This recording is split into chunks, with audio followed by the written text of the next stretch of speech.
अस्सलाम वालेकुम first year बेटे, open your physics book page number 75।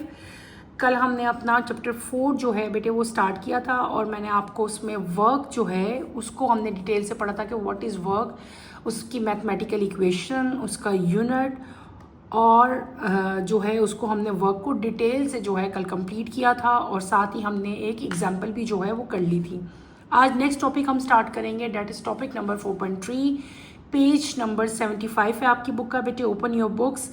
Topic आपका है conservative and non conservative forces. ठीक है, there are two type of forces, एक है कंजर्वेटिव और एक है नॉन कंजर्वेटिव। ये दोनों फोर्सेस आज हम डिटेल से पढ़ेंगे। पहले हम पढ़ेंगे कंजर्वेटिव फोर्सेस। ठीक है, तो let's start with the reading. The space around the earth in which gravitational force act on the body is called the gravitational field. इसको आप लोग अंडरलाइन कर लें। When an object is moved in the gravitational field, the work is done by the gravitational force. If displacement is in the direction of gravitational force, the work is positive. If the displacement is against the gravitational force, the work is said to be negative. इन दोनों lines को बेटे आप underline कर लें। There is an interesting property of the gravitational force that when an object is moved from one place to another, the work done by the gravitational force does not depend upon the choice of the path. Let us explore it. Consider an object of mass m being displaced with constant speed from point A to B along various paths in the presence of gravitational force. In this case, the gravitational force is equal to the weight mg of the object. The work done by the gravitational force along the path A, B, D can be split into two parts. Path 1, A, dB. The work done along AD is 0. Because the weight mg is perpendicular to this path, the work done along dB is minus mgh. Because the direction of mg is opposite to that of displacement, that is theta is equals to 180.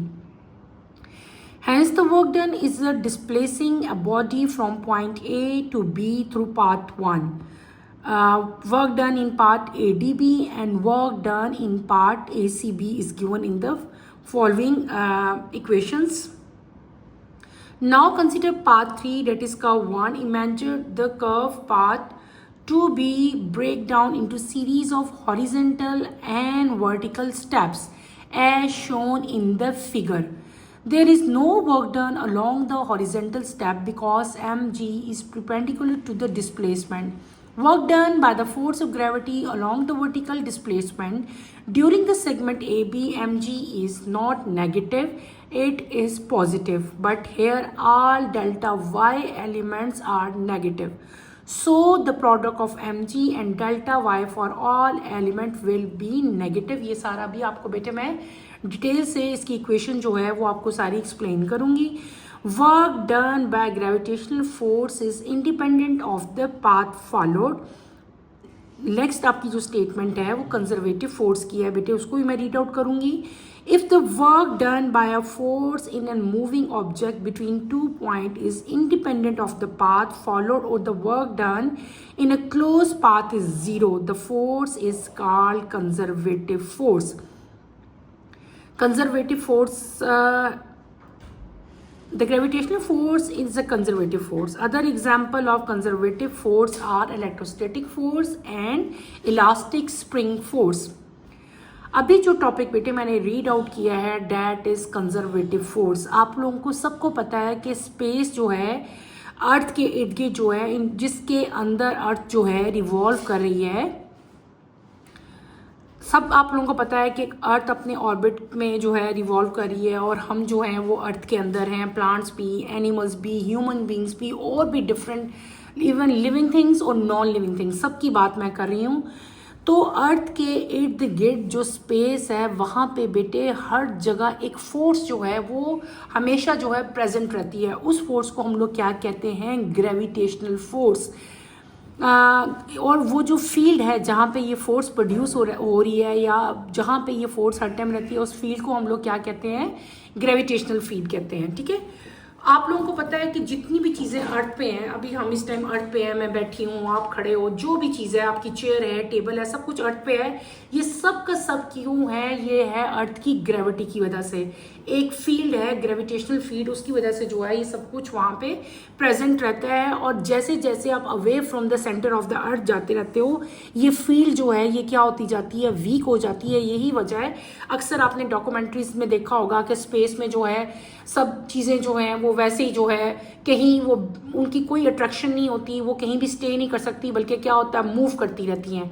तो that is the reason कि वहाँ पे gravity जो है वो नहीं है, gravity वहाँ पे ज़ीरो है। तो अर्थ के ऊपर जो है एक ग्रेविटेशनल फोर्स बेटे होती है, जिसकी वजह से हर चीज़ अर्थ की तरफ जो है वो अट्रैक्ट होती है। और उस फील्ड को, जो ग्रेविटेशनल फोर्स की वजह से प्रोड्यूस होती है, उस फील्ड को हम लोग क्या कहते हैं? ग्रेविटेशनल फील्ड कहते हैं। तो आप ये बुक में पहली लाइन पे बेटे इसकी डेफिनेशन दी हुई है, उस डेफिनेशन को आप लोग क्या करें? अंडरलाइन कर लें, ठीक है? ग्रेविटेशनल फील्ड को यहाँ पे दी हुई है ये। जब कोई भी ऑब्जेक्ट ग्रेविटेशनल फील्ड में बेटे मूव करता है तो हम क्या कहते हैं? फिजिक्स की लैंग्वेज में हम कहते हैं कि यहाँ पे इस बॉडी के ऊपर जो है वर्क डन जो है वो हुआ है। और ये वर्क डन जो हुआ है ये क्यों हुआ है? This is due to gravitational force. दोबारा बताती हूँ, मैंने क्या बताया कि कोई भी ऑब्जेक्ट जो ग्रेविटेशनल फील्ड में मूव करता है, हम कहते हैं कि उसके ऊपर जो वर्क हो रहा है वो किसकी वजह से होता है? ग्रेविटेशनल फोर्स की वजह से होता है। अगर ग्रेविटेशनल फोर्स जो है उसकी डायरेक्शन में डिस्प्लेसमेंट कवर होती है तो हम क्या कहेंगे कि वर्क डन जो है वो पॉजिटिव है। मैंने क्या कहा? डिस्प्लेसमेंट। अगर डिस्प्लेसमेंट जो है वो ग्रेविटेशनल फोर्स की डायरेक्शन में होगी तो हम क्या कहेंगे? वर्क डन क्या है बेटे? पॉजिटिव है। इसी तरह अगर डिस्प्लेसमेंट जो है वो अगेंस्ट जा रही हो किसके? ग्रेविटेशनल फोर्स के, तो वर्क डन जो होगा वो क्या होगा? वो नेगेटिव होगा। यानी कि वर्क डन पॉजिटिव भी हो सकता है, वर्क डन जो है वो नेगेटिव भी हो सकता है। पॉजिटिव किस केस में होगा? जब डिस्प्लेसमेंट की डायरेक्शन जो है वो ग्रेविटेशनल फोर्स की तरफ होगी तो वर्क डन क्या होगा? पॉजिटिव होगा। अगर उसकी डायरेक्शन जो है वो away from the gravitational force होगी तो वर्क डन क्या होगा? नेगेटिव हो जाएगा। और ये हम प्रॉपर्टी पढ़ रहे हैं किसकी? ग्रेविटेशनल फोर्स जो है उसकी प्रॉपर्टीज मैं आपको बता रही हूँ कि ग्रेविटेशनल फोर्स में जो वर्क डन होता है वो किस तरह का होता है, पॉजिटिव कब होगा, नेगेटिव कब होगा। इसी तरह ग्रेविटेशनल फोर्स की बेटे एक और बहुत ज़्यादा इंटरेस्टिंग प्रॉपर्टी है कि जब भी कोई ऑब्जेक्ट एक प्लेस से, एक जगह से दूसरी जगह जो है मूव करता है तो जो वर्क डन है वो क्या, वो इंडिपेंडेंट ऑफ द पाथ होता है। उस वो पाथ पे डिपेंड नहीं करता कि इसका पाथ जो है वो कितना, डायरेक्शन उसकी कब कब चेंज हुई है, ठीक है, कब कब उसने जो है वो यू टर्न लिया है, लेफ्ट गया है, राइट गया है। इन शॉर्ट ग्रेविटेशनल फोर्स जो ऑब्जेक्ट, जिस ऑब्जेक्ट में भी वर्क डन हो रहा है ना, वो वर्क डन जो है, जो ग्रेविटेशनल फोर्स की वजह से वर्क डन हो रहा है, तो ग्रेविटेशनल फोर्स जो है वो इंडिपेंडेंट होती है on the choice of the path. अब हम इस चीज़ ही को, जो बात मैंने कही है कि ये इंडिपेंडेंट है, ये जो ग्रेविटेशनल फोर्स है that is independent on the choice of the path, इस चीज़ को हम पूरी इक्वेशन को जो है ड्राइव करेंगे और इस चीज़ को हम प्रूव करेंगे कि ये जो है इंडिपेंडेंट है इसके पाथ की। तो लेट्स स्टार्ट, हम इसको शुरू करते हैं। बेटे आपने कंसिडर करना है कोई भी आपके पास जो है, आपने सपोज करो कि आपके पास एक ऑब्जेक्ट है जिसका मैस क्या है, m है। हम क्या सपोज करेंगे? कोई भी ऑब्जेक्ट जिसका मैस क्या होगा, m होगा, displace with constant speed from point A to B, ठीक है, उसकी displacement from A to B जो है वो हम मेंशन करेंगे। इससे पहले हम लोग क्या करेंगे, उसकी एक डायग्राम बनाते हैं। आपने यहाँ पे एक पाथ लेना है, वहाँ इसको मैं डॉटेड फॉर्म में हम इसको जो है इस तरह करेंगे। डायग्राम पहले मैं बनाऊंगी, देन मैं इसको एक्सप्लेन करूंगी। आप लोग भी ऐसी साथ साथ बनाओ, ठीक है? ओके,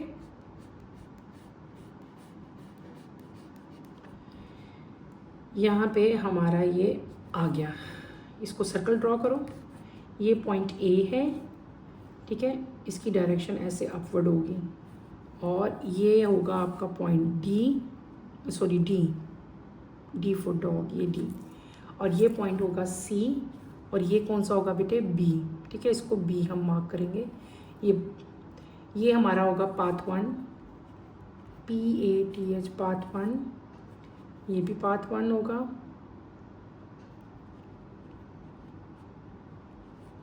दिस इज पाथ 2, इसकी डायरेक्शन ऐसे होगी, और ये भी क्या होगा, पाथ 2। अब ये डिफरेंट डायरेक्शन में जो है ये पाथ इसका जो है ये चेंज हो रहा है, ठीक है। हम इसको यूं करते हैं और फिर यूं करते हैं, हम इसको ऊपर तक ले जाते हैं, ठीक है। इसकी डायरेक्शन ऐसे है, देन ऐसे, ये mg के इक्वल है, ठीक है। यहाँ पे हमने कोई सा भी ब्लॉक प्लेस कर दो, ठीक है।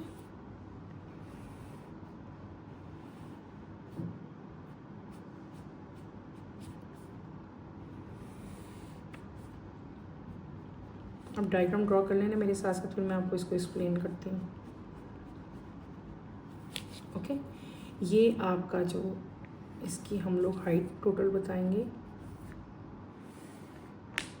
फ्रॉम डाउनवर्ड टू मूवमेंट, ये एच है, ठीक है। ये आपने एक डायग्राम ड्रॉ की बेटे।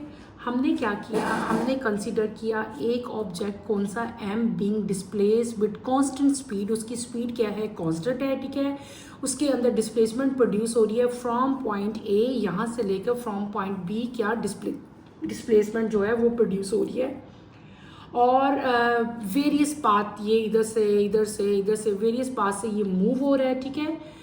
इन द प्रेजेंस ऑफ, यहाँ पे एक फोर्स है जो अभी आपको समझा के आई हूँ कि in the presence of a force that is known as gravitational force, और ग्रेविटेशनल फोर्स जो है वो इक्वल है किसके, ऑब्जेक्ट जो हमारा मैस था, जो हमारा ऑब्जेक्ट था उसके वेट के इक्वल है। मैंने क्या कहा कि जो ग्रेविटेशनल फोर्स है बेटे वो किसके इक्वल है, वो है वेट ऑफ द ऑब्जेक्ट। तो W आपको पता है W किसके इक्वल होता है, W is equal to mg। तो मैंने यहाँ पे क्या मेंशन कर दिया, mg मत कर दिया। अब हमने देखना है कि डिफरेंट पाथ पे डिफरेंट टाइप का वर्क डन जो है वो प्रोड्यूस होगा, किस तरह होगा वो सारा हम मेंशन करेंगे। पहले हम करेंगे पाथ 1, यानी कि एक पाथ है उसको हमने 1 बना लिया, कौन सा है, A, D एंड B। एक पाथ आप ये कंसीडर कर लो, ठीक है। इसको हम लोग कह लेते हैं path 1। Path 1 A, D, B को हम लोगों ने 2 पार्ट्स में डिवाइड कर लिया, ठीक है। एक आपका ये वाला पाथ 1 है और एक आपका ये वाला पाथ 1 है, ठीक है। इसको हमने किस में कर लिया, 2 पार्ट्स में डिवाइड कर लिया, किसको, पार्ट 1 को। Is that clear. अब टोटल वर्क डन AD, ये जो AD आपका है यहाँ पे टोटल वर्क डन जो है वो क्या होगा, 0 होगा। क्यों 0 होगा, क्योंकि यहाँ पे जो वेट, जो आपका वेट है वो क्या होगा, प्रिपेंडिकुलर है, ठीक है। और जो वर्क डन अलोंग DB है, यहाँ से यहाँ मैंने क्या बताया अभी, मैंने आपको, देखो मेरी बात को सुनो आप लोग, मैंने आपको बताया है, मैंने आपसे क्या कह रही हूँ, मैं कह रही हूँ बेटे वर्क डन अलोंग AD में वर्क डन कितना है, 0 है, ठीक है। इसको इधर लिख लेते हैं हम लोग, AD में वर्क डन कितना है, 0, ठीक है। ये है AD, यहाँ पे टोटल वर्क डन कितना हो जाएगा, 0 हो जाएगा। क्योंकि वाई, इसका रीजन भी आ सकता है, क्यों, because the weight is perpendicular to this path, क्योंकि वेट यहाँ पे प्रिपेंडिकुलर है। फिर आता है वर्क डन अलोंग DB, ये D है, ये B है, ये भी पाथ 1 था, ये भी पाथ 1 था, हम पाथ 1 पे वर्क डन कर रहे हैं अभी। तो D से लेकर B तक जो वर्क डन है इन DB वो कितना है, वो है -mgh, ठीक है। क्यों, क्योंकि mg की डायरेक्शन जो है वो डिस्प्लेसमेंट की डायरेक्शन के ऑपोजिट है, यानी कि यहाँ पे थीटा जो है वो कितना है, 180 डिग्री है। क्लियर। हमने पाथ 1 को 2 पार्ट्स में डिवाइड किया, दोनों का अलग अलग वर्क डन, एक AD और एक DB मैंने आपको बता दिया और यहाँ पे राइट भी कर दिया। अब हम क्या करेंगे, टोटल वर्क डन करेंगे from A to B along path 1। Path 1 की हम बात कर रहे हैं, पाथ 1 में टोटल वर्क डन कितना होगा, मैं यहाँ पे क्या राइट करूंगी बेटे, W mean work done. Clear, आपको नजर आ रहा है, कहाँ, A, D और B अलोंग पाथ 1, ये A, ये D और ये B, ठीक है। इसमें हम टोटल वर्क डन करेंगे। ये दोनों वर्क डन जो हैं, हमने जो 2 पार्ट्स में डिवाइड किया था ना पाथ 1 को, दोनों को हम लोग क्या कर लेंगे, ऐड कर लेंगे। इसमें क्या था, 0 था, प्लस ये क्या आया था, ये हमारा माइनस mgh आया था। समझ आ रही है? जब हमने इन दोनों को ऐड किया प्लस माइनस माइनस होते हैं, यहाँ पे माइनस आ गया और आपका total work done along path 1 क्या आ गया बेटे, हमारे पास माइनस mgh आ गया। क्लियर हो गया? अब हम क्या फाइंड करेंगे, हम फाइंड करेंगे पार्ट 2। ये भी पार्ट 2 है, पार्ट 1 हमने कंप्लीट कर लिया, अब हम पार्ट 2 की तरफ जा रहे हैं। दिस इज पार्ट 2 सॉरी, और ये भी पार्ट 2 है। पार्ट 2 पार्ट्स है ना, एक पार्ट 1 और एक पार्ट 2। अब हम पार्ट 2 की बात कर रहे हैं। पार्ट 2 को भी हम इसी तरह डिवाइड करेंगे। एक हम डिवाइड करेंगे ए सी, बेटे जैसे हमने पहले डिवाइड किया था ना 2 पार्ट्स में, इसको भी 2 पार्ट्स में डिवाइड कर लेंगे। एक ए सी और एक कौन सा करेंगे, सी बी करेंगे। ठीक है, अब हम बात करें, जैसे मैंने पहले राइट कर दिया था पार्ट 1। ठीक है, इसी तरह आपकी अंडरस्टैंडिंग के लिए यहाँ पे हम लोग हेडिंग दे लेते हैं पार्ट 2। पहले पार्ट 1 में हमने वर्क डन फाइंड किया, अब हम किस में कर रहे हैं, पार्ट 2 में कर रहे हैं। बुक में इस तरह से मेंशन नहीं है, मैं आपको अलग अलग से करके दिखा रही हूँ ताकि आपको अच्छी तरह से बेटे क्लियर हो जाए। अब हम कर रहे हैं पार्ट 2 में टोटल वर्क डन। हमने पार्ट 2 क्या बनाया, ए सी एंड बी। ठीक है, अब हम क्या करेंगे, इसी तरह ए सी में कितना वर्क डन होगा, वो होगा माइनस mgh। ये ए है, ये सी है। ठीक है, कितना होगा इसमें वर्क डन, माइनस gh। दूसरा आपका क्या होगा, सी बी, ये सी और ये बी, यहाँ पे कितना वर्क डन होगा, वो होगा आपका 0। अब हम पार्ट 2 का भी टोटल वर्क डन फाइंड कर लेंगे जिस तरह हमने पार्ट 1 का किया था। WACB, ठीक है, वो क्या हो जाएगा हमारा माइनस mgh प्लस 0। तो ये किसके इक्वल हो जाएगा, ये हो जाएगा माइनस mgh के इक्वल। Is that clear? अच्छा, अब हमने कंसिडर करना है पाथ 3। ठीक है, पाथ 3 कौन सा है, मैंने पहले मेंशन नहीं किया, अब मैं मेंशन करूंगी। This is path 3, PATH, path 3। ये जो पाथ है, ये जो रास्ता है, इसको हम लोग क्या कर लेंगे कंसिडर, पाथ 3। अब हम पाथ 3 का भी वर्क डन फाइंड करेंगे। पाथ 3 जो है वो कर्व है, कर्व बना हुआ है ना एक, बाकी दोनों पाथ जो थे वो स्ट्रेट थे। बेटे आपको दोबारा बता दिए, देखो ये पाथ 2 स्ट्रेट था, पाथ 1 भी स्ट्रेट था, पाथ 3 जो है वो कर्व में है। ठीक है, अब इसका टोटल वर्क डन हमने पाथ 1 कर लिया, पाथ 2 कर लिया, अब हम क्या हेडिंग देंगे, पाथ 3। समझ आ रही है ना? अच्छा, हमने क्या करना है, इस पाथ को भी हमने ब्रोक डाउन करना है in series of horizontal and vertical steps, क्योंकि यहाँ पे तो कभी हॉरिजेंटल हो रहा है, कभी वर्टिकल, फिर हॉरिजेंटल, फिर वर्टिकल, बार बार ये चेंज हो रहा है। तो इसको हम लोग बहुत सारे पार्ट्स में डिवाइड करेंगे। कैसे डिवाइड करेंगे, मैं आपको डायग्राम ड्रॉ करके इस साइड पे दिखाती हूँ, क्योंकि यहाँ पे हम इसकी डेरिवेशन कर लेंगे। अच्छा, पार्ट 3 की हम बात कर रहे हैं ना बेटे अब। ठीक है, आपने क्या करना है, सपोज थोड़ा सा ऐसे पाथ था ना हमारा, ऐसे कंसिडर करो कि ऐसे आपका उसमें सी कर्व पाथ है। ठीक है, सीरीज ऑफ उसमें हॉरिजेंटल और वर्टिकल स्टेप्स आ रहे हैं। हम इसको बेटे डिवाइड करेंगे डिफरेंट स्टेप्स में। ठीक है, कभी वर्टिकल है, कभी हॉरिजेंटल है, ऐसे ही है ना। ठीक है,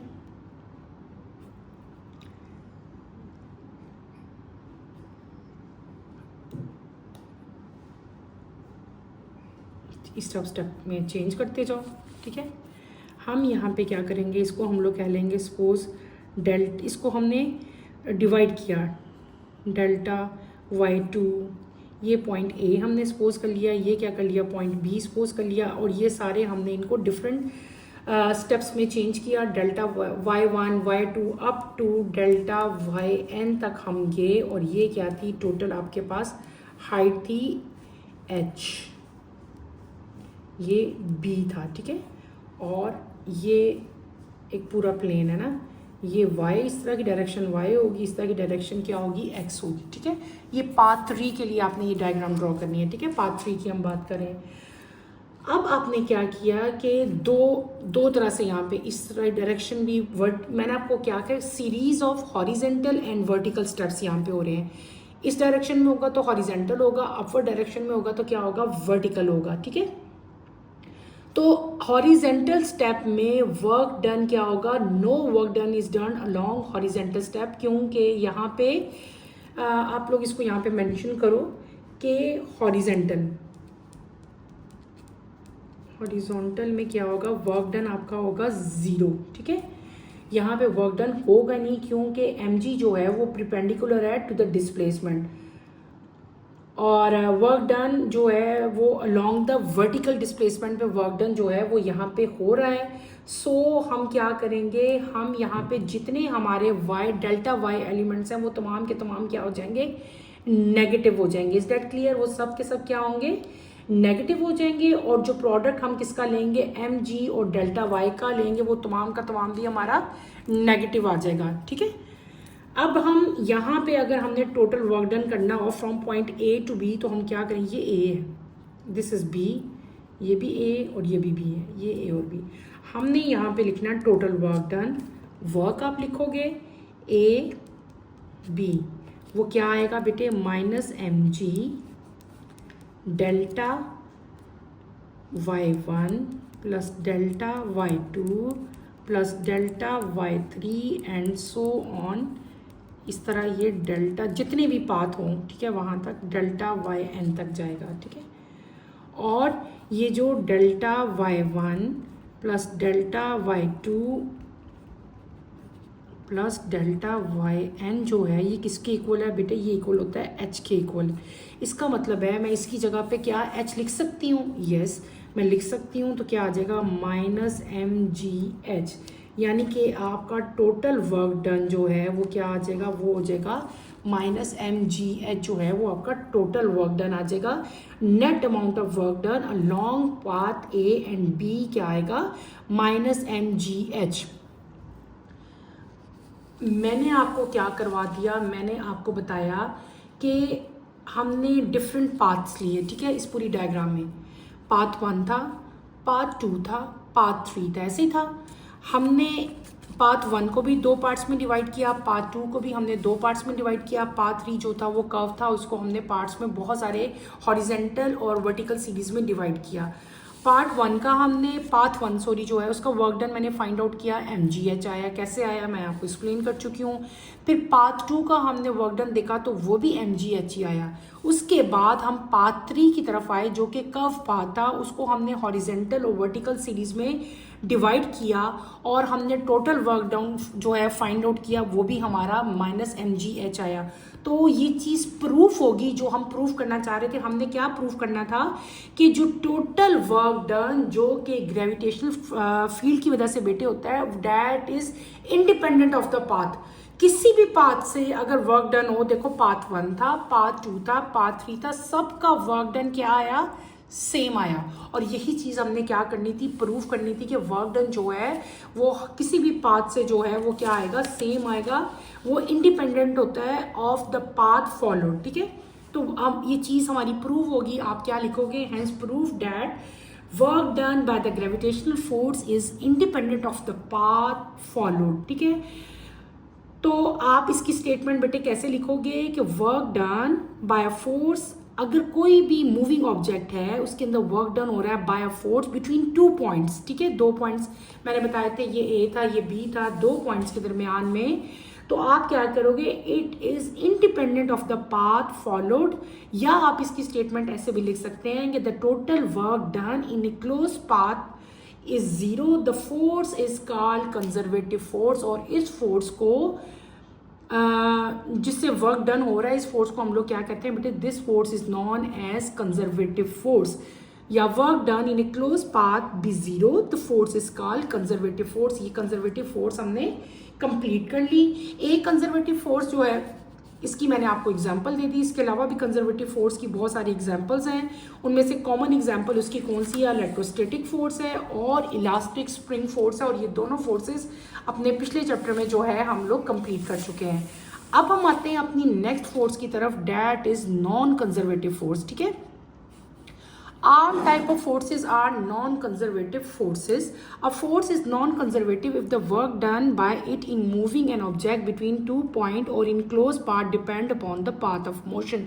बिल्कुल उसका ऑपोजिट है जो हम पढ़ के आए हैं।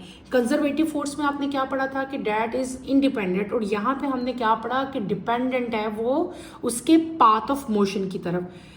The kinetic frictional force is non-conservative force. When an object slides over the surface, the kinetic frictional force acts opposite to the motion and does negative work equal in magnitude to the frictional force multiplied by the length of the path. Thus, greater amount of work is done over a longer path between any 2 points. Hence, the work depends upon the choice of path. Moreover, the total work done by a non-conservative force in a closed path is not zero. Other example of non-conservative force are air resistance, tension in a string, normal force and proportional force of a rocket.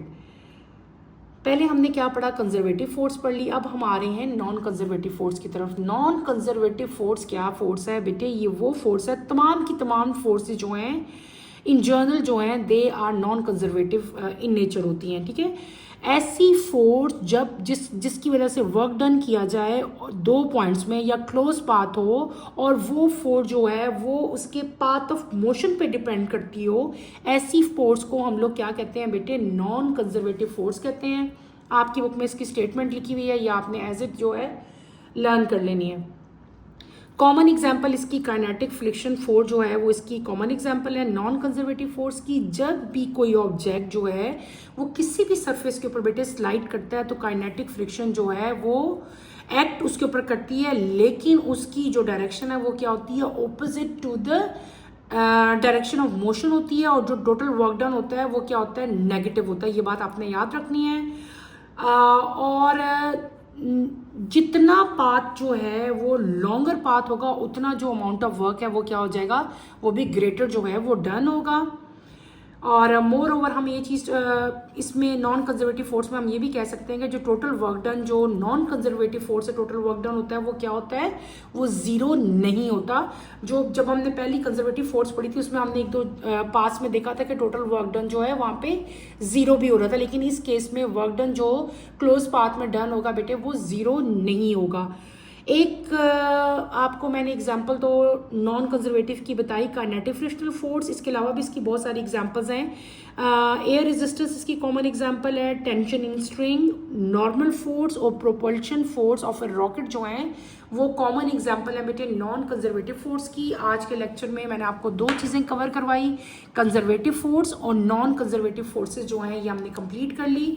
अगर इन forces में आपको कोई भी problem feel होता है, कोई problem भी, तो बेटे feel free to ask any question. इंशाल्लाह कमिंग लेक्चर में मैं आपको पावर जो है वो पढ़ाऊंगी. कमिंग लेक्चर की नोटिफिकेशन के लिए आप चैनल को शेयर करो, लाइक करो और सब्सक्राइब करो. और जो मैंने आपको कंजर्वेटिव फोर्स जो सारी अभी जिसकी इक्वेशन ड्राइव करवाई है तो मैंने बेटे आपको स्टेप बाय स्टेप करवाया है. आपकी बुक में इस तरह नहीं दिया हुआ, आप लोग ऐसे ही करो, आप लोगों के लिए ईजी हो जाएगा. आप पहले इसी तरह डायग्राम ड्रॉ करना, पाथ 1 को अलग आप करो, पाथ 2 को अलग, और जो पाथ 3 है उसको मैंने अलग से हेडिंग दे के जो है किया है. पहले हमने पाथ 1 कर लिया, उसको हमने 2 पार्ट्स में डिवाइड किया, ए डी और बी डी में मैंने किया. पार्ट 2 को भी मैंने 2 पार्ट्स में डिवाइड किया. ठीक है, अलग अलग वर्क डन बताए, बाद में हमने उनको ऐड अप कर लिया. फिर हम अपने थर्ड हेडिंग हमने दी थी पार्ट 3. पार्ट 3 का टोटल वर्क डन जो है वो मैंने करा दिया था. इन द एंड जो है आप लोग अपना रिजल्ट मेंशन कर देना कि टोटल वर्क डन इन तीनों पार्ट्स में क्या रहा था? सेम रहा था, यानी कि वर्क डन जो है वो इंडिपेंडेंट ऑफ द पार्ट था. तो आपने कोशिश करनी है कि आप इस पूरी कंजर्वेटिव फोर्स को एज इट इज़ जो है जिस तरह मैंने आपको करवाई है इस तरह हेडिंग्स की फॉर्म में जो है वो आप करो, तो आपके लिए ज़्यादा ईजी होगा. यहीं पे अपना टॉपिक बेटे मैं ख़त्म करती हूँ. अल्लाह हाफिज़. फर्स्ट ईयर टेक केयर बेटे, अपना ख्याल रखिएगा.